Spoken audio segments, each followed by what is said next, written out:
Hey guys, welcome to Bullseye channel. This channel is based on purity, genuineness and truth. In this video, we are going to see top 10 annoying things the manager does. If you are a manager, you too have something here. Yes, right. Top 10 annoying things you shouldn't be doing. And if you are a victim like me, trust me when I say it's payback time. I am a software engineer, and if my manager is watching this is not definitely about you, sir. You are the best I have come across. This is about other managers around you, right? It's about better to be safe than sorry, right? So now let us go into the list of top 10 annoying things the managers are doing right now. Number 10 in my list is yes sir, okay sir, laugh at his silly jokes kind of managers.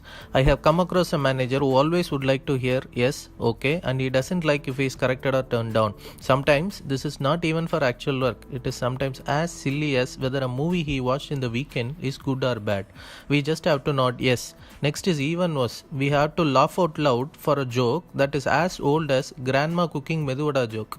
Because smile won't suffice and he may get hurt. The workaround or remedy to such a problem is pick your battles. Do not correct him for some silly things like the movie he watched in the weekend is good or not. Choose the ones that is of some importance to correct him. Don't do that in front of others. Have a private chat with him and try using suggestions instead of statements.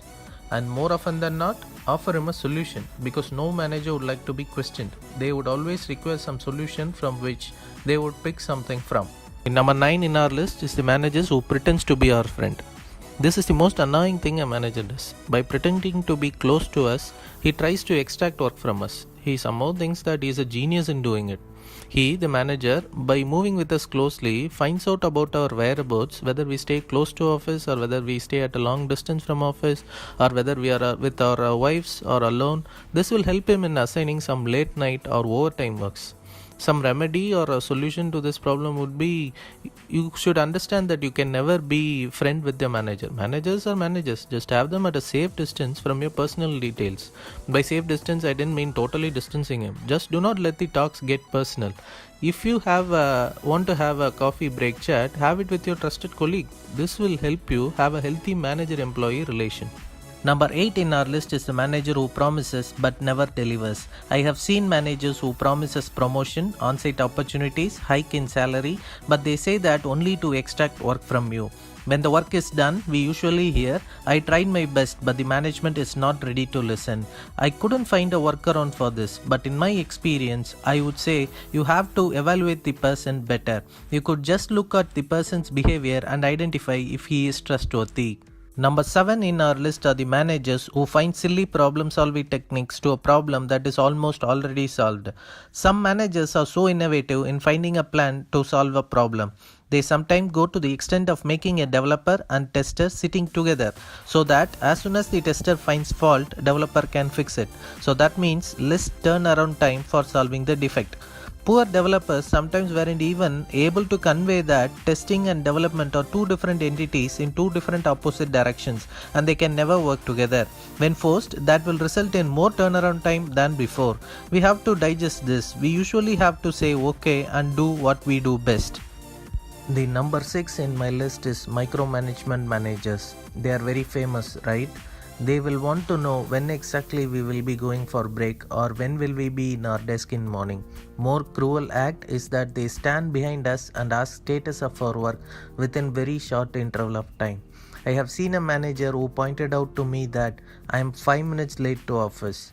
If you're stuck with this kind, I feel sorry for you. And have you updated your resume in Naukri or other job portals? I'm just asking. The 5th one in my list is when managers move you from unfit employee to critical resource when you ask for leave. There are managers who terms you unfit for work when you are in office, and when you ask for leave, suddenly you become a critical resource without which your project can't run. That is, when you doubt yourself, am I worthy or unfit? To overcome this annoying thing from manager, it is better to mail them few days earlier that you will be on leave and don't be shy in lying. Tell a best possible lie as a reason so that he can never refuse. Truth has no value here.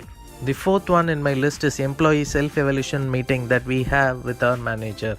All experienced people knows that this is the most funniest meeting you will have with your manager. You exactly know what he is going to tell. He would be saying the same thing that he said the previous year. Some common template that each one of us would have heard are as follows. You did a good job, but you have to improve on certain things. I was planning to provide you a promotion, but the business this year didn't do well and management has not provided any promotions. Next year I'll surely vouch for you. They think that this vocal appreciation matters. We all work hard to improve our financial status. There could not be any better motivation than a hike, but you will get everything out of these meetings except money. Third one in my list is when you request managers for company outings. When employees ask for company outings, the most common reply we hear is that there is not enough fund allocated for company outings by management. When we agree to share the expenses, they will ask us to schedule the outing sometime on the weekend without affecting usual office work. I would like to ask these managers one thing. If we share expense and go for outing on a weekend, why should we ask your permission to go? Workaround would be not to expect these from managers and to be contented with the weekend trips that you have with your family. The second in my list is when manager allocates resource to a job against his interest. This would be the worst time for an employee. If an employee is hired, he is expected to do from sweeping the floor to washing the office, and if it often doesn't matter whether the resource is interested to do it or not. Sometimes there will be resources who are willing to do certain jobs and others a different job. Managers will just shuffle their works and make sure that all the resource under him doesn't like the job they are doing. Some important piece of advice to the managers are as follows. You can't manage what you don't know. You should know the experience and skills and personality of every resource that you have tasked or allocated to support the project. For example, you should create a profile for each of the members of your project team. What are their skills and experience? The more you know about them, the better you will be able to place them in the project and assign tasks which they can best perform. The number one in my list is stealing credit for the ideas and suggestions of your team members. Sometimes managers steal the credit for the ideas and suggestions of your team members and will not showcase the team to key business stakeholders. Even though we toil through the night to complete a work, they just present it to the stakeholders in a way that their innovative ideas led to the accomplishment. When we hire a talented and diverse team, we increase the possibility of receiving many great suggestions for improving processes, service delivery, bottom line, etc. While managers can be a part of the collaboration processes for a new idea, the credit should always go to the deserving team members. I should warn you, all these depicted in the video are for entitlement purposes. Practice this at your own risk. Also know this, when management decides to screw you, it screws you, no matter what you do.